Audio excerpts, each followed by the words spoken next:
সুজিত লোকটা অনেক গভীর জলের মাছ। যতটা মিষ্টি মিষ্টি কথা বলে সেটা পুরোটাই একটা ফাসাদ। আসলে ও একটা শয়তান। ওর গল্পটা আমায় বুঝতে দাও। ওর ফাইনাল অ্যাকাউন্ট সেটেল করবো আমি, but it will take some time. তোমার সঙ্গে আবার কিসের অ্যাকাউন্ট? তুমি চেনো ওকে? না, নট রিয়েলি, আমি এমনি বললাম। না সুদীপ, তুমি আমার কাছে কিছু লুকোচ্ছ। আরে আমি কেন তোমার কাছে কিছু লুকোবো? কেন লুকোবে সেটা আমি জানি না, কিন্তু আমি এইটুকু বুঝতে পারছি যে তুমি আমার কাছে কিছু লুকোচ্ছ। না হলে তুমি কখনোই এই নিউজটা, সুজিত বাবুর বাড়ি বিক্রি করে দেবার ব্যাপারটাকে তুমি অ্যাভয়েড করতে পারতে না। Intelligent, right you are. Sujit বাবুর সঙ্গে আমার একটা অন্য হিসেব আছে, সেটার গল্প আমি তোমার পরে বলবো। আপাতত তার আগে আমার সুজিত বাবুর সঙ্গে কথা বলা দরকার।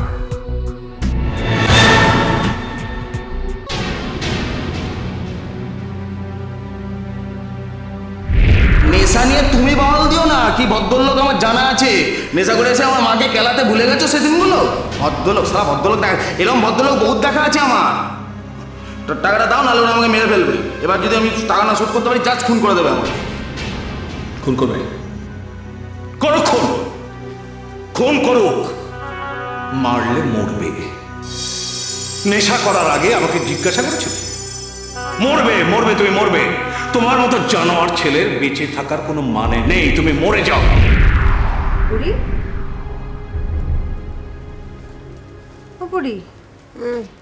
কি ভাবছিস তুই? আমি ছেলেটার কথা ভাবছি। ছেলে? কোন ছেলে? এই শিলিগুড়ির ওই মালটার কথা ভাবছি। মা, তুই ওর কথা ভাবছিস কেন?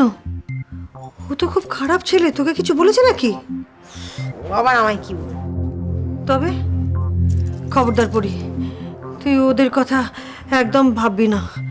সবসময় ছেলেটা নেশা করে থাকে, তার উপর রীতা পিসির ছেলে। যেমন গাছ তা তেমনি ফল। তুই ওকে কিছু বলতে যাস না। মা, ওকে আমি কেন কিছু বলবো? তোর ছেলেটা এতটাও খারাপ না। আমরা ওই মালগুলোকে এত খারাপ ভাবি, তো অতটাও না। আর তোমার কি মনে হয় গো মা, আমি সবসময় গায়ের মধ্যে গা দিয়ে লোকের সঙ্গে ঝগড়া করি? যে আমার পিছনে লাগতে চায় আমি তাকে পিছন ফেরে ক্ষীর খাইয়ে দিই, কিন্তু দ্যাট ডাজন্ট মিন আমি তাদের সঙ্গে ঝগড়া করি সবসময়। আর আমি একটা কথা বলছি, দেখো শিলিগুড়ি এই 3টে ছেলে মেয়ে অতটাও খারাপ না। দেখ, ওরা ভালো কি খারাপ এসব নিয়ে তুই ভাবিস না। ভাবতে তো হবে মা। দেখো দেখো রুমিকে দেখো, কত খারাপ ছিল, মাল ছিল একখানা। ঠিক তো পথে নিয়ে এলাম, এখন তো সোজা পথে আস্তে আস্তে আস্তে করে হাঁটছে। রূপসা তো সত্যিই ভালো মেয়ে। ঠাকুর করুক ওর যেন হুইল চেয়ারটা সরে যায়, তাহলে আরোই আমি খুশি হব। আর বাকি রইল ওই নেশাখোর ওই মালটা, ওটাকেও আস্তে আস্তে আমি ভালো করে দিতে পারবো। কি জানো তো মা, শিলিগুড়ি তো বহুত হারামি মাল। ও তো শুধু পয়সা বোঝে, নিজের স্বার্থ বোঝে। তোমার কি মনে হয় ছেলেবেলা থেকে ওই 3টে ছেলে মেয়েকে একটু মায়ের ভালোবাসা দিয়েছে? ওরা কোনোদিন মায়ের ভালোবাসা পায়নি। ওদের দরকার একটু স্নেহ, একটু ভালোবাসা, একটু ভালো কথা, দেখবে ঠিক সোজা পথে হাঁটবে। দেখ, আমি বলি কি, এসব নিয়ে তুই ভাবিস না। তুই না ওদের থেকে দূরে থাকিস কেমন? ঠিক আছে, আমি দেখছি।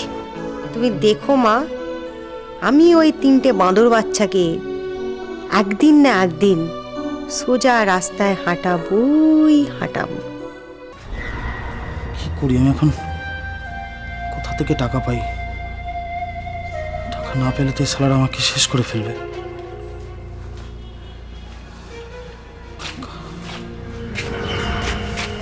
ওই, কত টাকা দরকার তোর?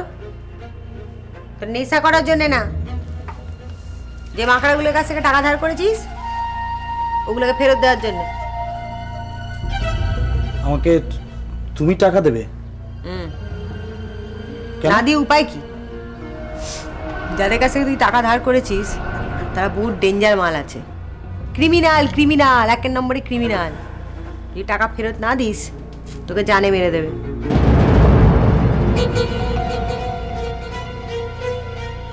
তুমি এত কিছু কি করে জানলে? আমি আর অনেক কিছুই জানি সুমন কুমার। তাদেরকে মাঝে মাঝে আদর যত্ন করে আমি লকআপে নিয়ে আসতাম, ভালো করে কষে লাথি আর ঝাঁটা মেরে আবার বাড়ি পাঠিয়ে দিতাম। তুমি তাদের লকআপ? বিশেষ করে আমি কিছু বুঝতে পারছি না। আর চাপ নিস না তোর মাথায়, আমি আগে পুলিশ ছিলাম, এখন রিজাইন করে দিচ্ছি।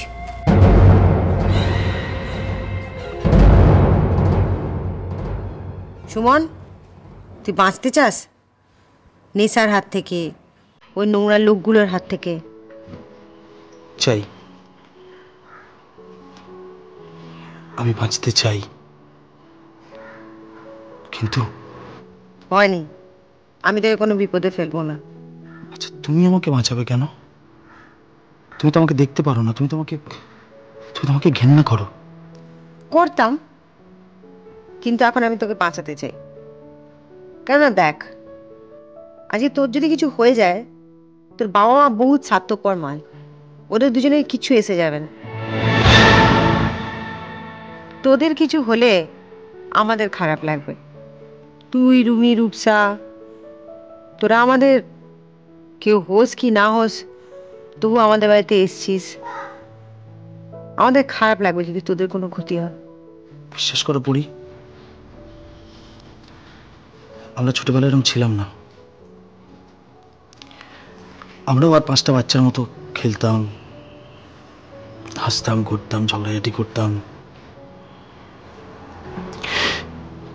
কিন্তু আমরা কোনোদিনও মা বাবার ভালোবাসাই পাইনি। সবসময় খুব নেগলেক্টেড ছিলাম। একে অন্যের খাবার কেড়ে খেতাম আমরা। জানো, রূপসার এরকম হওয়ার কথাই নয়।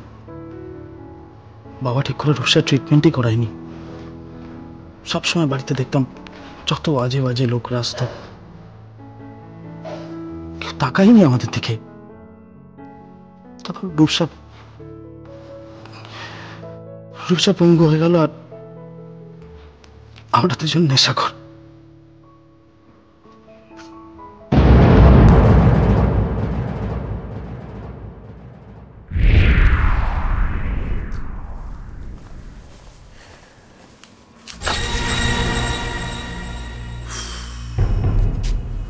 চমকে দিলে কেন?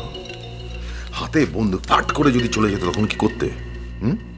তুমি ভরা পিস্তল নিয়ে শ্যাডো প্র্যাকটিস কেন করো Sudip? Any time anything might happen.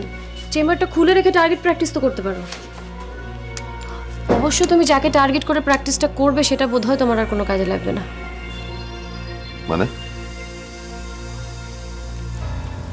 মানে তোমার যে টার্গেট, তোমার যে শত্রু, যার জন্য তোমার এই পরিকল্পনা, সে এখন দল ভারী করে ফেলেছে। পুরি দল ভারী করে ফেলেছে কেন? ময়দানের মিছিল থেকে লোক ডেকে আনছে নাকি? মিছিল থেকে লোক ডেকে আনার দরকার পড়ছে না ওর, তার কারণ এই বাড়ির ছেলে মেয়েদেরও হাত করে ফেলেছে। ছেলে মেয়ে এ বাড়িতে? কোথায় কোথায়? কেন শিলিগুড়ির 3টে নেই? তার মধ্যে ওই ছেলেটা সুমন। সুমন? ওই খড়গে গাড়িটা? পুরি ওই হাড়বকাটে ছেলেকে ট্যাগ করে দলে টানছে? অসম্ভব।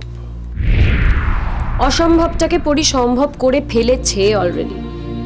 ও তোমার থেকে অ্যাটলিস্ট 7 কাঠি ওপরে যায়। আমি নিজের চোখে দেখে এলাম, নিজের কানে শুনে এলাম। সুদীপ,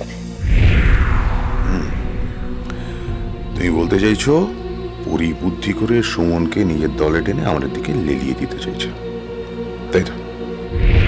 হ্যাঁ, ঠিক তাই। একটা কাজ করো, এই সুমন আর পরীর দল হওয়াটা সুজিত বাবুর কানে তুলে দাও। বাপ ছেলে খেয়ে করে মরুক। আর ইতিমধ্যে আমি এই বাড়িটা বিক্রি করার ব্যাপারটা গুছিয়ে নিই। সুজিত বাবুর কানে তুলতে বলছো? ইন দ্যাট কেস তোমাকে সেটা করতে হবে, আমি পারবো না। ভীষণ অস্বস্তি লাগে লোকটাকে দেখলে। আমার চোখগুলো কিরকম যেন বাবা, ভীষণ অস্বস্তি হয়। এনিওয়ে, ওই সুমন বলে খড়কে কাঠিটাকে সুজিত বাবুর কানের মধ্যে গুঁজে দিতে হবে। মেইনলি সুজিত বাবুর ব্রেনেই কিন্তু ওরা চলছে, রীতা পিসিকে বলে কোনো লাভ নেই। ওকে, তাহলে কি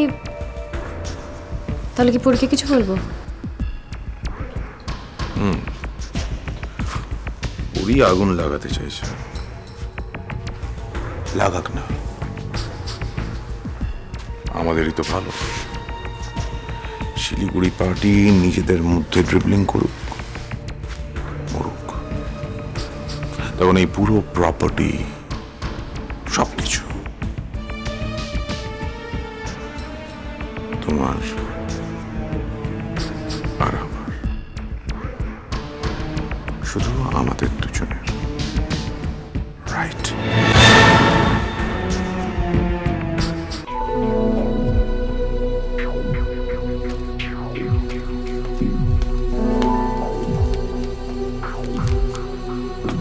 টেনশন? হ্যাঁ, আসলে ওই টাকাটা তুই মালগুলোকে দেওয়ার কথা ছিল আজকে, তো সেটা তো জোগাড় করতে পারিনি, তো একটু টেনশন হচ্ছে আর কি। আমি তোমায় বলেছিলাম না যে আমি তোমায় টাকা দেবো, তাহলে টেনশন করছো কেন? হ্যাঁ, ধরো। Thank you. মানে আমি যে কি বলে তোমাকে, হ্যাঁ, কিছু শোনার জন্য আমি তোমায় টাকাটা দিইনি। আমি এই টাকাটা তোমায় এই জন্য দিয়েছি যাতে তুমি তোমার ঋণটা শোধ করে এই ছাই পাস নেশা ভানের জিনিসপত্র ছেড়ে দাও। ছেড়ে দেবো, কিন্তু এই এতদিনের অভ্যাস একদিনে কি নেশাভান ছাড়া যাবে? একদিনে ছাড়া যাবে। নেশার জিনিস ছাড়ার জন্যে দিন ক্ষণ এসব দেখার দরকার হয় না। একদিনে চাইলে মানুষ এইরমভাবে ছাড়তে পারে, আর তোমায়ও ছাড়তে হবে। আমি তো মনের জোর হারিয়ে ফেলেছি পড়ি। ছোটবেলা থেকে কোনোদিন বাবার শাসন পাইনি, মায়ের স্নেহ পাইনি। আমার কাছে জীবনটার কোনো মানেই ছিল না। রুমির হৃদয়হীনতা, রূপসার অসহায়তা, আমি জাস্ট এগুলো ভুলে থাকতে চাইতাম। তার জন্য আমি নেশা করতাম। এই জীবনটাকে আমি ঘেন্না করতাম। নেশা করে তুমি কি পেরেছো পালিয়ে থাকতে? এরমভাবে পালানো যায় না সুমন। শুধু শুধু তুমি তোমার শরীর মন কে কষ্ট দিচ্ছ। ভুলে যাও, সব কিছু ভুলে যাও, নতুন করে বাঁচো।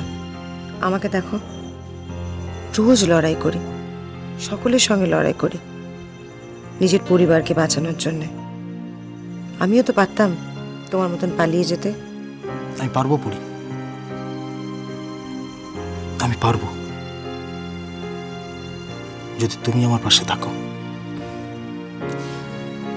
সুমন, তোমার নিজের লড়াই তোমাকে নিজেকে লড়তে হবে। কেউ তোমার হয়ে সেই লড়াইটা লড়ে দিতে পারবে না। হ্যাঁ, তবে যদি তুমি চাও আমি নিশ্চয়ই তোমার সঙ্গে থাকব। জানো, আমি কোনদিন ভাবতেও পারিনি যে কেউ আমাকে ভরসা করবে, কেউ আমাকে সাহায্য করবে। আমিও কোনোদিন কারোর ভরসা হতে পারবো, আমিও কোনোদিন কাউকে সাহায্য করতে পারবো, এটাও আমি কোনোদিনও ভাবিনি। যার নিজেরই সাহায্যের প্রয়োজন, সে অপরকে কি সাহায্য করবে বলো তো? তোমাকে নিজের জোরে অন্যের অবলম্বন হতে হবে। দেখো, তোমাকে এটা থেকে বেরোতেই হবে। লোকের বিশ্বাস জয় করতে হবে, লোকের পাশে দাঁড়াতে হবে। আমি জানি তুমি এটা পারবে। আমি অনেক আশা নিয়ে তোমার কাছে এসেছি।